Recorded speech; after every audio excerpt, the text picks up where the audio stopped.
Hi you guys, this is Nicole from My Carolina Garden. My garden is located in growing zone 8B in coastal North Carolina. One of the main themes of my gardening channel is how to do more for less money, how to make more plants but do that on a budget, how to expand your landscape but don't do that while spending too much money, etc. And today is going to be no different. I am sure we've all gone to a garden center where we've seen a pot arrangement that we thought was way more money than it should be. And we kind of thought also, I could do that. I could do that for cheaper.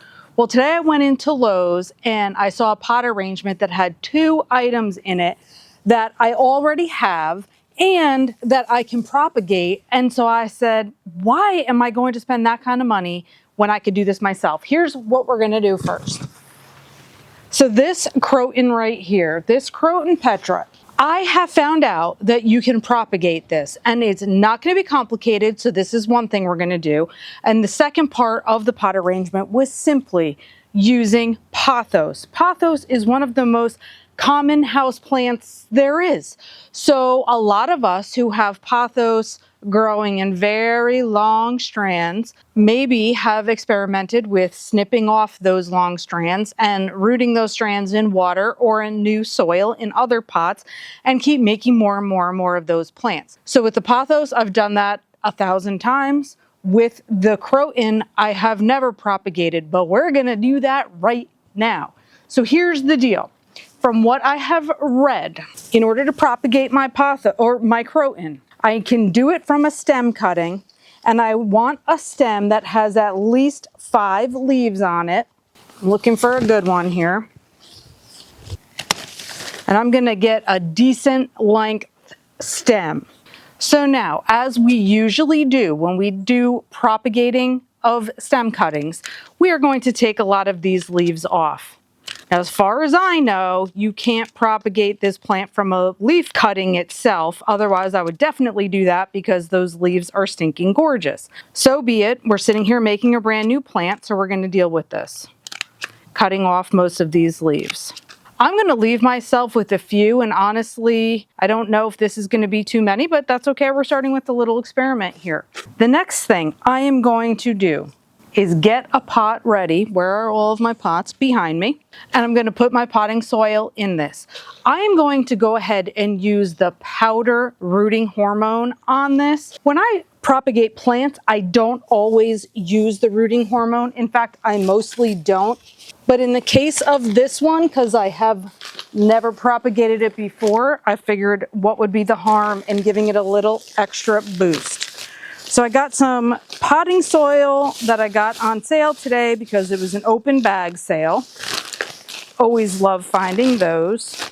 And of course, let's see, the open bag part isn't going to be at the top. But I'm going to give myself an opening at the top.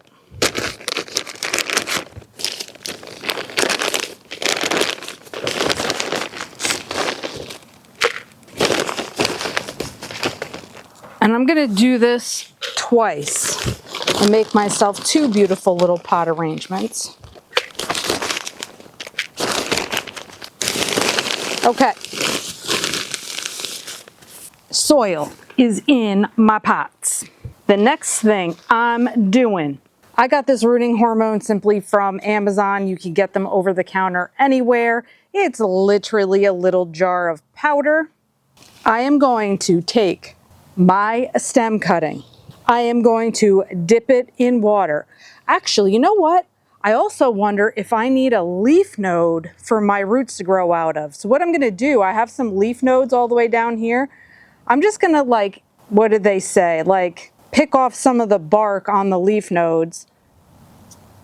And I'm going to see, I don't know if the roots are actually going to grow out of the nodes or grow out of the cut bottom, but I'm going to make sure that my leaf nodes as well as the bottom all get dipped into water.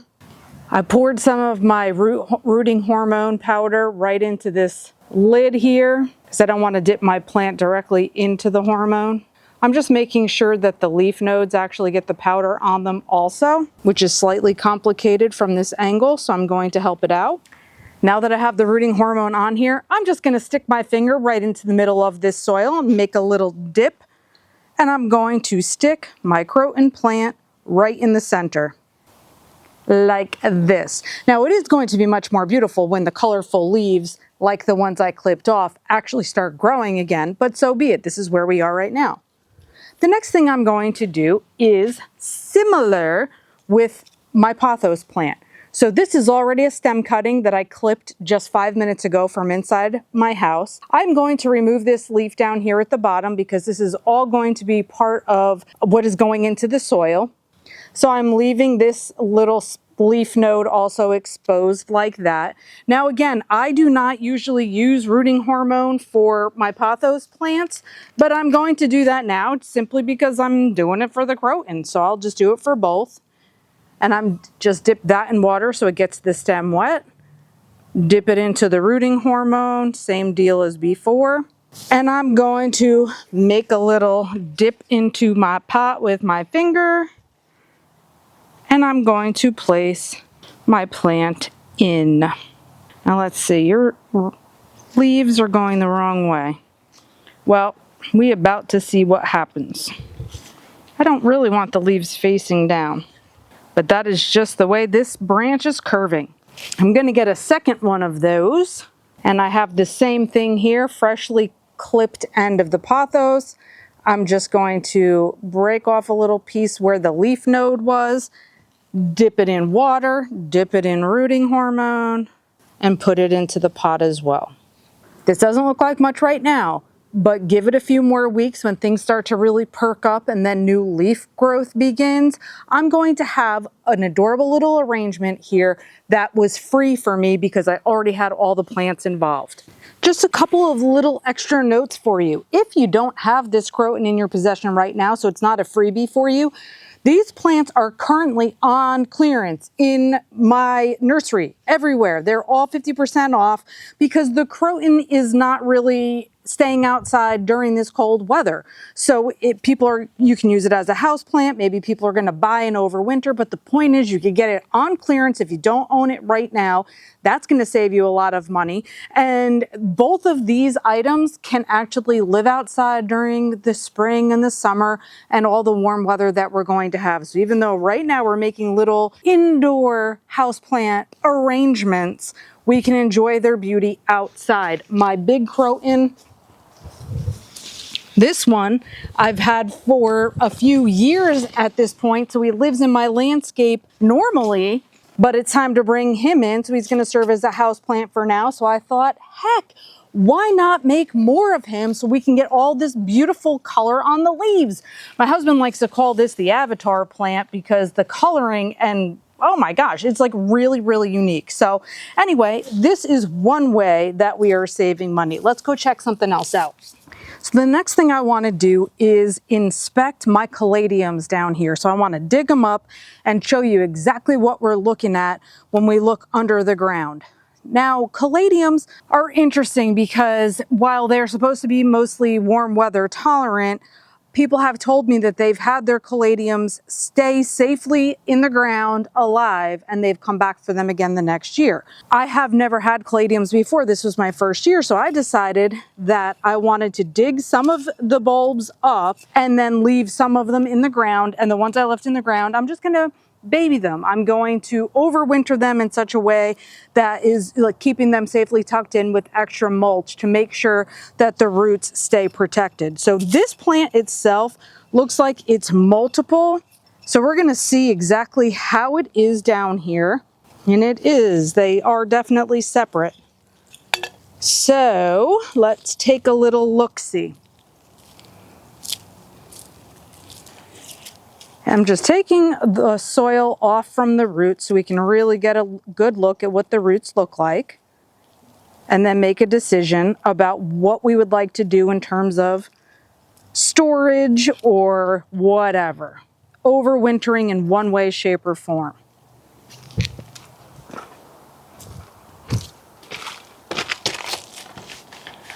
So this is my caladium root right here. So I have a nice big root. It is, I don't know if you call this a rhizome, but that's certainly what it looks like to me. I'm not going to break this up because I don't want to hurt the plant in any way. Now, things like canna lilies that have those rhizome roots, I would break those up and separate them because I know it'll be fine. But the whole point of this is saving as many caladiums as I can to save myself money next year, because I've decided that these are some of the best plants ever. I love the foliage color, and I love that now they are more sun tolerant than ever before. So I know for sure I'm going to take this and pot it up, and I'm going to store this for the winter. I don't know if it'll keep growing new foliage throughout the winter or not. Some of my tender plants do that. So we're going to see what happens. And of course, I always like to keep you updated on what's growing in the greenhouse and how it's doing anyway. So I'm going to go ahead and, like I said, take this one with me. And then I think I'm going to leave a few of those just by adding extra mulch for them.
It is definitely possible to defy the recommended growing zone for the plants.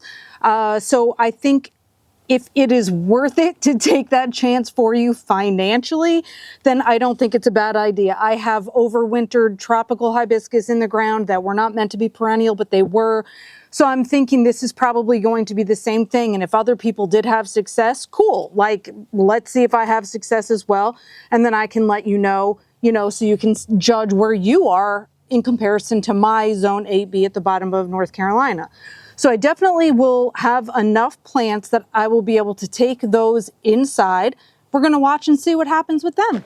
So far, we have made 2 little pot arrangements that are going to serve us in the future, and we have taken out 4 caladiums from the ground that are also going to serve us in the future. Next little money-saving thing. In a very recent video, I took some clippings of my Kalanchoe plant, and I did the little pop as well as one of the leaves. So I was just letting the cut on those both harden off or callus over.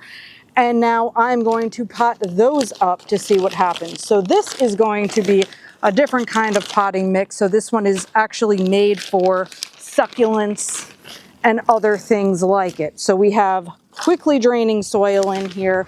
We don't want to hold a lot of moisture in for these plants. Now, speaking of not holding a lot of moisture in for these in particular, they both look a little wimpy.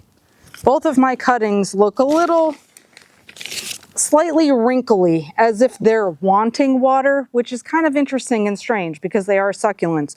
But we're going to go for it anyway and just kind of see what happens. So I'm going to put each of them into their own potting soil, and I'm going to set those aside as well.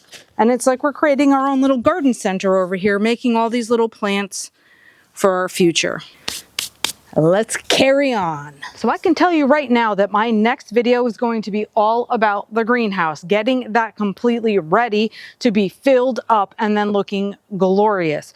So initially, when you get a greenhouse, you have a big outlay of money because you're purchasing the greenhouse structure itself and then maybe 2x4s or other things that you need to really make it solid. So there's definitely a lot of financial outlay in the beginning that way. But then once you start saving plants, overwintering them, storing them, propagating them, whatever, and utilizing that space that way, the money in cost savings for plants really begins to add up. So this will be my 3rd winter having the greenhouse, which means I've saved a lot of money with plants already. More to come. So the greenhouse is definitely part of this whole, what can we do to save money in the garden and expand our landscape? Now, we have cleared out behind the greenhouse as well as on the side closest to my fence line. The reason I mention that is because I am a big plant nerd. Did you know that? You know you're a really big plant nerd when you ask for a compost bin for Christmas. That is seriously one of the things on my list of wants. I want to be able to be making my own compost, and I have space now where things are cleared out, and I'm going to get a self-contained type of unit so I don't have to worry about critters getting into it. That used to be one of my biggest fears. And then I was thinking, well, where am I going to store it? Where am I going to keep it?